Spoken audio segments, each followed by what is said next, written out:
Bonjour! Aujourd'hui, je voudrais vous présenter ma coloc du Canet, Bonjour. Alexandra, qui est une ostéopathe, mais vous allez voir une ostéopathe un petit peu particulière. Alors, vous savez que moi, je travaille en psychogénéalogie, donc sur les schémas répétitifs, les liens transgénérationnels et tous les blocages que ça peut générer chez les descendants.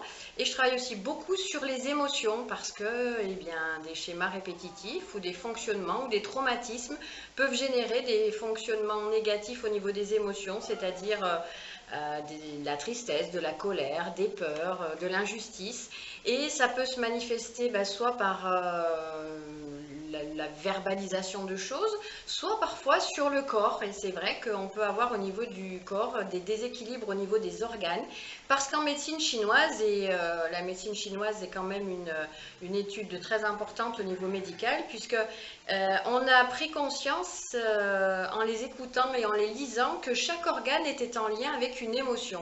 Donc moi, ce que je travaille au niveau émotionnel par rapport au transgénérationnel, Alexandra va vous l'expliquer, elle le travaille au niveau du corps et de la structure. Donc en fait, on dépasse le côté structurel de l'ostéopathie qui va travailler que sur le mal de dos, sachant que derrière le mal de dos, a priori, il y a des choses qui sont un peu plus complexes. Je lui donne donc la parole. Alors, en ostéopathie, je travaille de deux manières différentes au niveau des viscères. La première, c'est purement anatomique. La plupart du temps, les gens viennent pour des douleurs de dos, des lombalgies.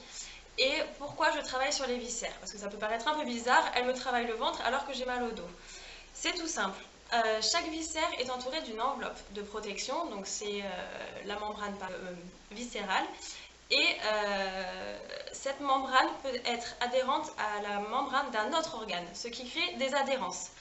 Et ensuite, ces membranes peuvent être adhérentes directement au lombaire et ça tire sur les lombaires. Et c'est pour ça que vous avez mal au dos.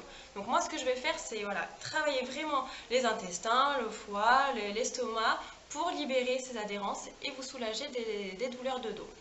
Ensuite, en médecine chinoise, chaque organe est associé à une vertèbre. Donc on part des cervicales jusqu'aux vertèbres lombaires. Par exemple, quelqu'un qui a beaucoup de colère, etc., on va aller travailler le foie. Parce que donc une personne qui vient qui dit ah j'ai souvent mal au dos, je vais souvent chez l'ostéo, on me remet tout le temps la vertèbre en place, mais ça revient toujours. C'est normal, si on n'a pas travaillé le foie, cette vertèbre va toujours venir et va toujours faire mal. C'est pour ça que moi je travaille de cette manière-là et les résultats sont super. C'est génial, merci beaucoup. Nous allons nous permettre assez régulièrement d'aller un petit peu plus en approfondissement au niveau de ce sujet, peut-être en parlant de chaque organe et de l'émotion associée. En tout cas, vous avez compris aujourd'hui que tout n'est pas que dans la théorique psychologique, émotionnelle, mais que tout passe par le corps aussi, et que cette forme d'ostéopathie que j'ai découvert, que j'ai testé moi-même, et je peux vous dire que c'est remarquable.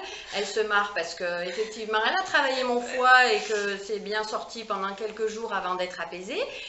Du coup ça marche quoi. Donc merci Alexandra, et puis toutes les deux on viendra vous faire un petit coucou de temps en temps parce que je pense qu'on va former une bonne équipe, et je pense que il faut venir la voir parce que vraiment elle est top. Merci, à bientôt. Ciao ciao. Ciao. Puis je me suis rendu compte qu'en fait, les blocages pouvaient souvent causer des émotions négatives. La peur, la colère, la tristesse. C'est pas bon ça! Descendant, et notamment fait chier parce que ça sonne et ça fait du bruit. Avec moi, je travaille en psychogénéalogie.